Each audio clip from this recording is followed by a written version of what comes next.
नमस्कार भाइयों, मैं परेश एक बार फिर से आप सभी का वेलकम करता हूं YouTube channel Indian farming technology में। भाइयों, आज हम पहुंचे हुए लखनऊ में और यहां पर एक बेहतरीन यूनिट है। जॉब छोड़ के इन्होंने वर्मी कंपोस्ट को चुना, काफ़ी अच्छा इससे मुनाफा कमा रहे हैं। तो पूरी कंप्लीट बात करेंगे, कैसे वर्मी कंपोस्ट कर रहे हैं, कैसे कोई भाई वर्मी कंपोस्ट कर सकता है, कितने बजट से स्टार्ट कर सकता है या करना चाहिए। ये भी यूनिट राज सिंह जी ने डेवलप कराई है, जो गाजियाबाद से हैं। इन्होंने काफ़ी यूनिट अपनी डेवलप कराई है। इनकी दूसरी यूनिट है जहाँ पर हम विजिट कर रहे हैं। तो चलिए दोस्तों, वीडियो शुरू करते हैं। नमस्कार सर। आपका फिर से स्वागत है हमारे एक और साइट पे। ठीक है, ये मेरे ख्याल से हमारा तीसरा विजिट है आपका हमारे तीसरे साइट पे। और ये साइट हमारे पार्टनर है मिस्टर अजय, वो संभालते हैं, ये से करता धरता है जी। तो ओवर टू अजय, ये आपको और बताएंगे साइट के बारे में। सर हाँ, नमस्कार व्यूअर्स। और सबसे पहले तो मैं राज जी का और परवेश जी का लखनऊ में स्वागत करता हूँ और आप लोग का मतलब आने के लिए बहुत बहुत धन्यवाद देता हूँ जी। और हमारी जो कि साइट देख रहे हैं आप, तो ये कम से कम हमारा इस्टेब्लिशमेंट 1.5 साल पुराना है और सफलतापूर्वक हम इसको मतलब रन करा रहे हैं जी।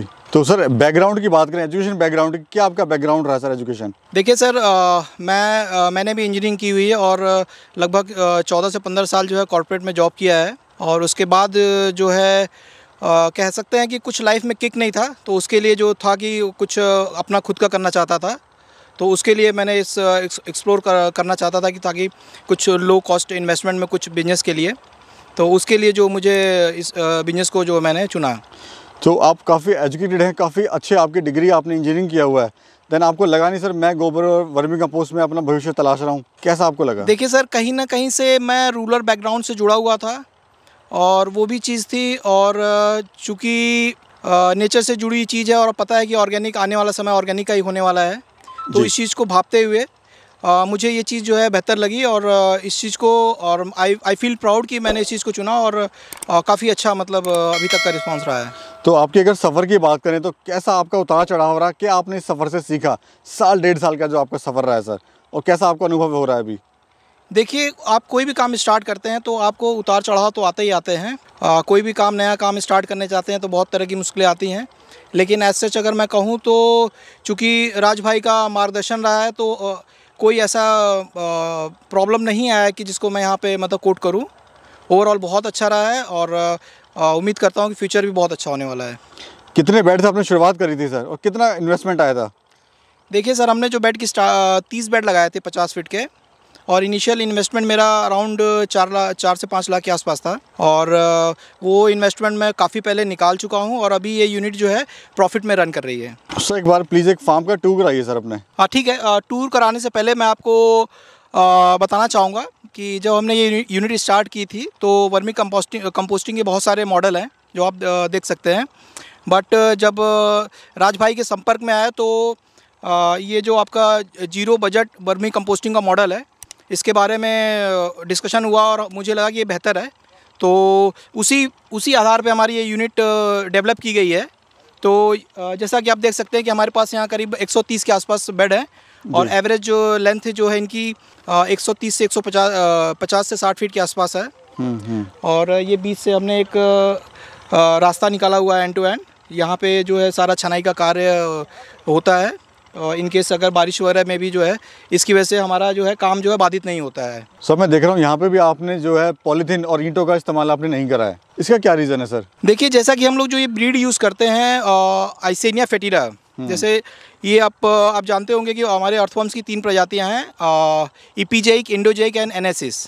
तो ये जो ब्रीड है एपीजेइक है, ये आपका सरफेस के ऊपर ही आप ये फीड कंज्यूम करती है और सरफेस के ऊपर ही रहती है ये जी। तो पन्नी बिछाने का कोई बेनिफिट नहीं है।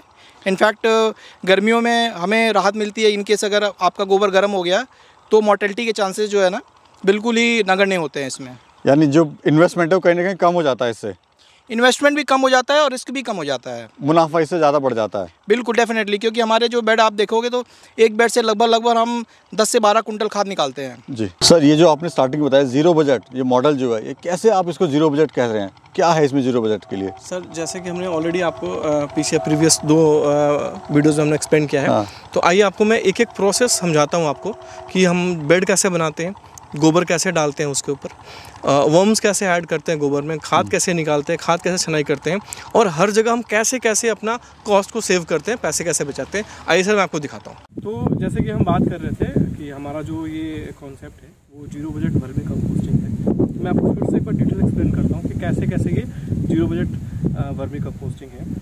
पहली बात कि हमारे आप देख सकते हैं हमारे साइड पे कहीं पे भी शेड नहीं है, कोई हमारा पक्का नहीं है, तो 2 कॉस्ट हम यहाँ बचाते हैं। फिर जैसे आप देखेंगे कि हमारी कोई पन्नी नहीं है, नीचे प्लास्टिक की जो शीट हम डालते हैं काली पीली या सफ़ेद, वो कोई भी शीट हमने नहीं डाली है। फिर बेडों के चारों तरफ जो ईंटें लगाने का कॉन्सेप्ट है, हमारे में कहीं कोई ईंटा नहीं लगता है, तो चौथी कॉस्ट हम यहाँ बचाते हैं। शीट के कॉस्ट पे और ईंटे के कॉस्ट पे लोगों का ये भ्रम है कि अगर हमने शीट नहीं डाली तो हमारा जो केचुआ है वो ज़मीन में चला जाएगा। बट मैं आपको दिखाना चाहता हूँ कि ऐसा कुछ नहीं होता, हमारा केचुआ कहीं कोई ज़मीन में नहीं जाता है। अगर आप थोड़ा सा नज़दीक आया मेरे, मैं आपको अपना बेड दिखाऊँ।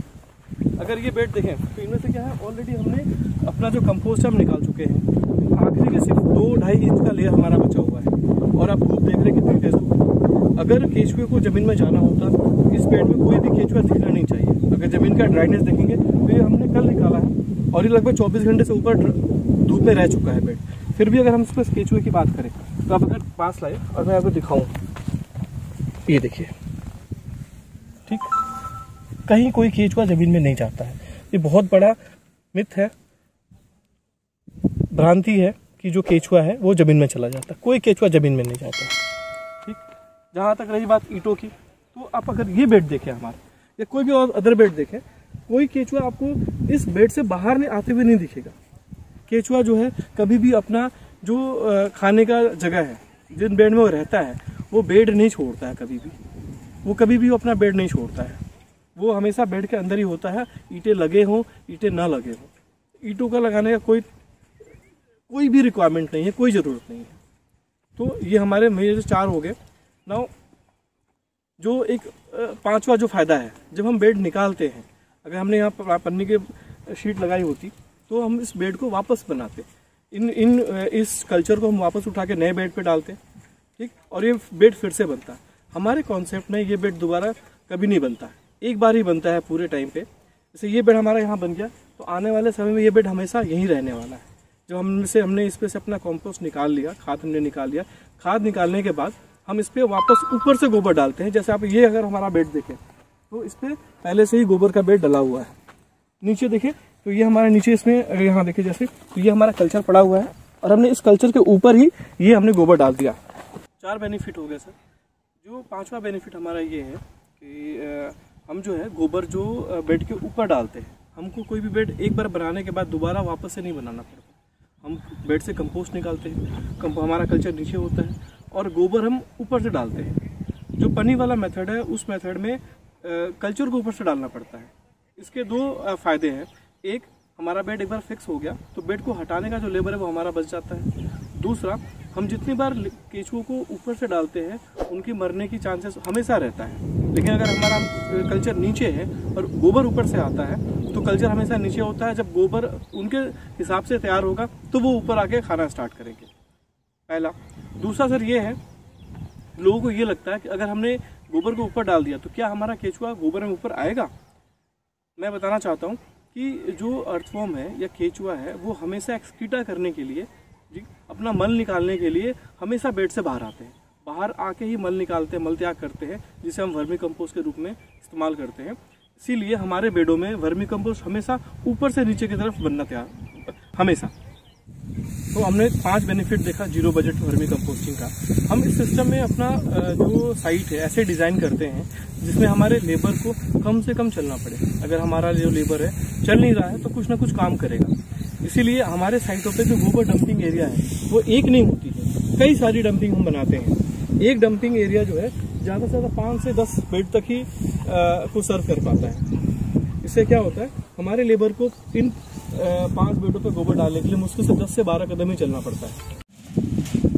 दोस्तों, इसी सिलसिला में अब हम जीरो बजट वर्मी कंपोस्टिंग के साथ में लाभ के बारे में बात करते हैं। जैसा आप देख सकते हैं कि ये खाद हमारी निकाली हुई है और इस मेथड में, इस विधि में जो भी हमारे बेड होते हैं, बेड के सामने ही हम खाद निकालते हैं और बेड के सामने ही जो है हम छनाई करते हैं और लोडिंग और पैकिंग का सारा काम जो है बेड के सामने ही करते हैं। इससे हमारी काफ़ी लेबर कॉस्ट बच जाती है, क्योंकि हम इससे लेबर का मूवमेंट जो है काफ़ी हद तक जो है कम हो जाता है। और ये हमारा जैसा मशीन देख सकते हैं, ये मशीन भी हमारी पोर्टेबल है जैसे हमको जिस बेड के सामने खाद निकालनी होती है वहाँ पर हम इसको मूव कर लेते हैं। मित्रों, अब हम बात करते हैं जीरो बजट वर्मी कंपोस्टिंग के 8वें फायदे के बारे में। जैसा कि आप देख सकते हैं, ये पूरा हमारा वर्मी कंपोस्ट का जो बेड है वो खाद उतार के लिए तैयार है। और आप देखेंगे कि हम इस मॉडल में, इस विधि में जो प्रक्रिया अपनाते हैं उसमें पूरी खाद जो है पूरी बेड की एक साथ तैयार होती है, न कि हम उसको 3 से 4 बार में जो है उतारते हैं। हम एक दिन में ही सारी खाद जो है उतार की प्रक्रिया को कर लेते हैं। जैसा कि आप लोग देख सकते हैं, इतने सारे लाभ के बाद भी जो हमारी खाद की क्वालिटी है बहुत ही शानदार क्वालिटी की है। और जो हम अन्य पद्धति से खाद निकालते हैं उससे कहीं पे भी इसको जो है तुलनात्मक रूप से इसमें कमतर नहीं होगा। इस प्रकार से भाइयों, उतने ही समय में और कम से कम लेबर में जो हम अधिक से अधिक खाद जो है निकालते हैं, और इससे हमारी लेबर की काफ़ी बचत हो जाती है। वर्मी कंपोस्टिंग उसका एक और इम्पोर्टेंट पॉइंट ये है और बेनिफिट ये है कि हम इसमें लेबर के मूवमेंट के साथ साथ अर्थवॉर्म के मूवमेंट को भी रेस्ट्रिक्ट करने का प्रोसेस रखते हैं। हमारा अर्थवॉर्म या तो मूव करता है, चलता है, या गोबर खाता है। तो अगर वो चल नहीं रहा है तो गोबर खाएगा, तो हम उनके चलने के टाइम को कम से कम करते हैं। इसी वजह से हमारे बेडों पे हम छांव देते हैं, एक कवर करते हैं, ताकि हमारा जो अर्थवॉर्म है वो धूप की वजह से या गर्मी की वजह से चलने की जगह वो गोबर खाए। अब जैसे हमने ऑलरेडी डिस्कस किया कि हमारा जो अर्थवॉर्म है बेड से बाहर रखे मल त्याग करता है और वापस फिर अंदर जाके खाना स्टार्ट करता है। तो जैसे जैसे हमारे खाद की परत बनती जाती है तो ऊपर में परत का लेयर मोटा होते चला जाता है, खाद जो है नीचे पतला होते चला जाता है। तो मल त्याग करने के बाद हमारे अर्थवॉर्म को वो डिस्टेंस कवर करना पड़ता है, नीचे जाना पड़ता है, और उसमें समय जाता है उसका, प्लस खाद धीरे धीरे कॉम्पैक्ट होते जाता है, बैठ में चला जाता है, जिससे उसको खोदने में भी समय लग जाता है। तो इस चीज़ को कम करने के लिए, उस खोदने और चलने के समय को कम करने के लिए हम अपने बेडों की समय समय पे कटाई करते हैं। हर 15 से 20 दिन पे अपने बेड की कटाई करवाते हैं, या जिसको टर्निंग भी बोलते हैं। वो ये आप देख सकते हैं हमारे पीछे कटाई हो रही है। इससे क्या होता है कि हमारा जो गोबर है वो फ्लफी हो जाता है, ठीक, और जो खाद और गोबर मिक्स हो जाता है। तो 2 फायदे होते हैं। फ्लफी होने की वजह से हमारे केंचुओं का जो मूवमेंट है वो आसान हो जाता है, वो इजिली गोबर को खोद पाता है। दूसरा, मल त्याग करने के बाद, ठीक, अगर नीचे गोबर ऊपर आ जाता है तो उसको खाने के लिए गोबर वहीं मिल जाता है, जिसकी वजह से उसको वापस मूव नहीं करना पड़ता है, बेड के अंदर वापस नहीं जाना पड़ता है, वो वहीं खाता है, फिर वहीं मल त्याग करता है। तो इससे हमारे गोबर बनने का, खाद बनने का जो प्रक्रिया है वो तेज हो जाती है, फास्ट हो जाता है। जी सर, आप जो इतनी बड़ी यूनिट रन कर रहे हैं, ये कहाँ आप सेल करते हैं, कहाँ खपत करते हैं सर आप? ये देखिए, वर्मी कंपोस्ट का मार्केट बहुत बड़ा है और दिन पर दिन ये मार्केट ग्रो ही होता जा रहा है। और जैसा कि आप जानते हैं, सरकार का भी बहुत फोकस है इस क्षेत्र पे। और अभी जो हम फिलहाल देते हैं तो हमारे मोस्टली रीसेलिंग वाले हैं, जो नर्सरीज वगैरह में सप्लाई करते हैं, आपके बागवानी वाले हैं, और चार्ट्स वाले हैं, और आपके बहुत सारे पॉली हाउसेस वाले भी हाल फिलहाल में संपर्क में आए हैं, तो उनको भी हम सप्लाई कर रहे हैं। बट अभी जो फ़िलहाल की सिचुएशन ये है कि पूरी मांग को जो है हम पूरा नहीं कर पा रहे हैं। यानी कुल मिला के बात करें, सेलिंग में कोई इशू नहीं है, कोई समस्या नहीं है? देखिए, सेलिंग में कोई इशू नहीं है, लेकिन आपको अपना मार्केट बनाना पड़ेगा, और अगर आप थोड़ा सा प्रयास करते हैं तो इसके जो परिणाम बड़े उत्साहजनक आपको मिल सकते हैं। ज़मीन पे उतर के काम करना पड़ेगा। मैं एक चीज़ में ऐड करना चाहूँगा जो अजय जी कर रहे हैं कि मार्केटिंग के लिए हमको शोर करना पड़ेगा। किसी को सपना नहीं आएगा कि आपने यहाँ साइट लगाई है। आप कोई बंदा घर बैठ के मार्केटिंग नहीं कर सकता, आपको निकलना पड़ेगा, लोगों के पास जाना पड़ेगा, बहुत सारे इंस्टीट्यूशंस में जाने पड़ेंगे, मिलना पड़ेगा, हमको बताना पड़ेगा हम क्या कर रहे हैं, हम इस लोकेशन पे ये साइट बना रहे हैं। अगर आप 100 बेड का साइट लगाते हैं, 1 एकड़ के लैंड पे काम करते हैं, तो कम से कम 100 से 125 किलोमीटर आपका रेडियस होता है जो आपका वर्किंग एरिया रहेगा। कम से कम उतने एरिया में आपको फैलना पड़ेगा। आप अगर अपने सिर्फ 5 गाँव 10 गाँव में नहीं कर सकते हैं। इतने बड़े साइट का जो प्रोड्यूस है वो इतने कम एरिया में नहीं सेल कर सकता, आपको दूर तक निकलना पड़ेगा, जमीन पे उतर के काम करना पड़ेगा। बिल्कुल, जमीन पे उतर के काम करना पड़ेगा सर, लेकिन हो जाता है, करेंगे तो हो जाएगा। घर बैठ के कुछ नहीं होगा। सर, अगर अर्थवॉर्म की बात करें तो आप किस रेट में आप अपना अर्थवॉर्म सेल कर रहे हैं? देखिए, अर्थवॉर्म्स हमारे यहाँ जो है 65 रुपीज़ पर केजी से लेके 150 रुपीज़ पर केजी तक हम लोग देते हैं, और 1 केजी में हमारे 1000 से 1200 वर्म्स रहते हैं। और अब क्वेश्चन ये आता है कि भाई रेंज इतनी बड़ी क्यों है, 65 से 150 तक क्यों है? उसके पीछे कारण ये है कि अगर हम केवल अर्थवॉर्म्स देते हैं विदाउट कंसल्टेशन तो हमारा रेट 65 है। जैसे जैसे हमारी कंसल्टेशन और अदर सर्विसेज ऐड हो जाती हैं तो उसके साथ में जो है प्राइस जो है उसका अप्रिशिएट हो जाता है। दूसरा सर बताइए, अर्थवॉर्म कहाँ आप सेल कर सकते हैं? अगर कोई भाई दूर दराज में बैठा हुआ है, उसको इतना ट्रांसपोर्टेशन की नॉलेज नहीं है, तो आप कैसे उस तक अपना माल अर्थवॉर्म पहुँचा सकते हैं? देखिए, जैसे हमने प्रीवियस वाले वीडियो में ऑलरेडी आपको बताया, पहले हम कुरियर से भेज रहे थे, लेकिन चूंकि अब ये समर का सीज़न आ गया है तो वर्म्स कुरियर में सर्वाइव नहीं कर पाएंगे।